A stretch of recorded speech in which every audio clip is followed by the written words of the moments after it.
La Genèse, chapitre 26. Il y eut une famine dans le pays, outre la première famine qui eut lieu du temps d'Abraham. Et Isaac alla vers Abimélec, roi des Philistins, à Guérar. Et l'Éternel lui apparut et dit, « Ne descends pas en Égypte, demeure dans le pays que je te dirai. Séjourne dans ce pays-ci. Je serai avec toi et je te bénirai. Car je donnerai toutes ces contrées à toi et à ta postérité. Et je tiendrai le serment que j'ai fait à Abraham ton père, je multiplierai ta postérité comme les étoiles du ciel. Je donnerai à ta postérité toutes ces contrées, et toutes les nations de la terre seront bénies en ta postérité, parce qu'Abraham a obéi à ma voix, et qu'il a observé mes ordres, mes commandements, mes statuts et mes lois. » Et Isaac resta à Guérar.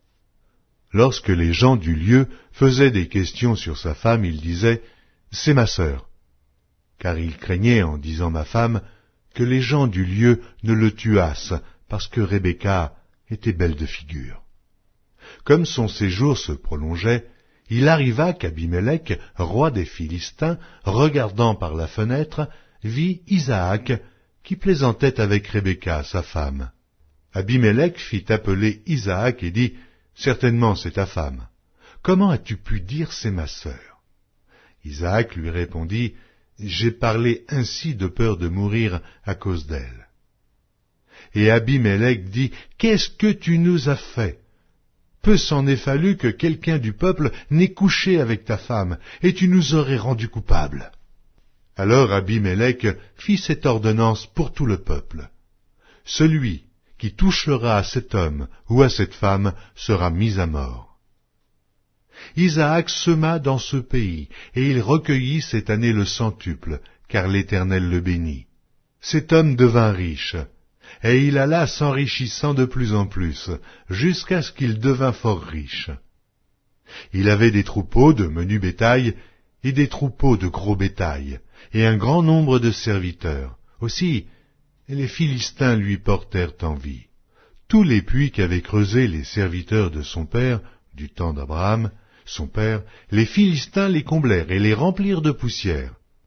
Et Abimélec dit à Isaac, « Va-t'en de chez nous, car tu es beaucoup plus puissant que nous. » Isaac partit de là et campa dans la vallée de Guérar où il s'établit. Isaac creusa de nouveau les puits d'eau qu'on avait creusés du temps d'Abraham, son père, et qu'avaient comblés les Philistins après la mort d'Abraham. Et il leur donna les mêmes noms que son père leur avait donnés. Les serviteurs d'Isaac creusèrent encore dans la vallée, et y trouvèrent un puits d'eau vive.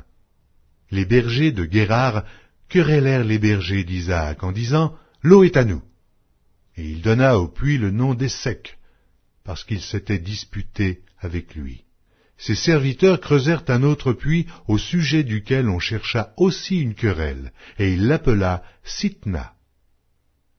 Il se transporta de là, et creusa un autre puits, pour lequel on ne chercha pas querelle, et il l'appela Rehoboth, car, dit-il, l'Éternel nous a maintenant mis au large, et nous prospérons dans le pays. Il remonta de là à Beersheba. L'Éternel lui apparut dans la nuit et dit, « Je suis le Dieu d'Abraham, ton père. Ne crains point, car je suis avec toi. Je te bénirai et je multiplierai ta postérité à cause d'Abraham, mon serviteur. » Il bâtit là un autel, invoqua le nom de l'Éternel et y dressa sa tente. Et les serviteurs d'Isaac y creusèrent un puits. Abimélec vient de Guérar auprès de lui avec Ahuzat, son ami, et Picol, chef de son armée. Isaac leur dit, « Pourquoi venez-vous vers moi, puisque vous me haïssez et que vous m'avez renvoyé de chez vous ?» Ils répondirent, « Nous voyons que l'Éternel est avec toi. C'est pourquoi nous disons, qu'il y ait un serment entre nous et toi, et que nous fassions alliance avec toi. Jure que tu ne nous feras aucun mal, de même que nous t'avons point maltraité, et que nous t'avons fait seulement du bien, et que nous t'avons laissé partir en paix. Tu es maintenant béni de l'Éternel. » Isaac leur fit un festin, et ils mangèrent et burent. Ils se levèrent de bon matin, et se lièrent l'un à l'autre par un serment. Isaac les laissa partir, et ils le quittèrent en paix. Ce même jour, des serviteurs d'Isaac vinrent lui parler du puits qu'il creusait, et lui dirent, « Nous avons trouvé de l'eau. » Et il appela Shiba. C'est pourquoi on a donné à la ville le nom de Beer-Shéba, jusqu'à ce jour.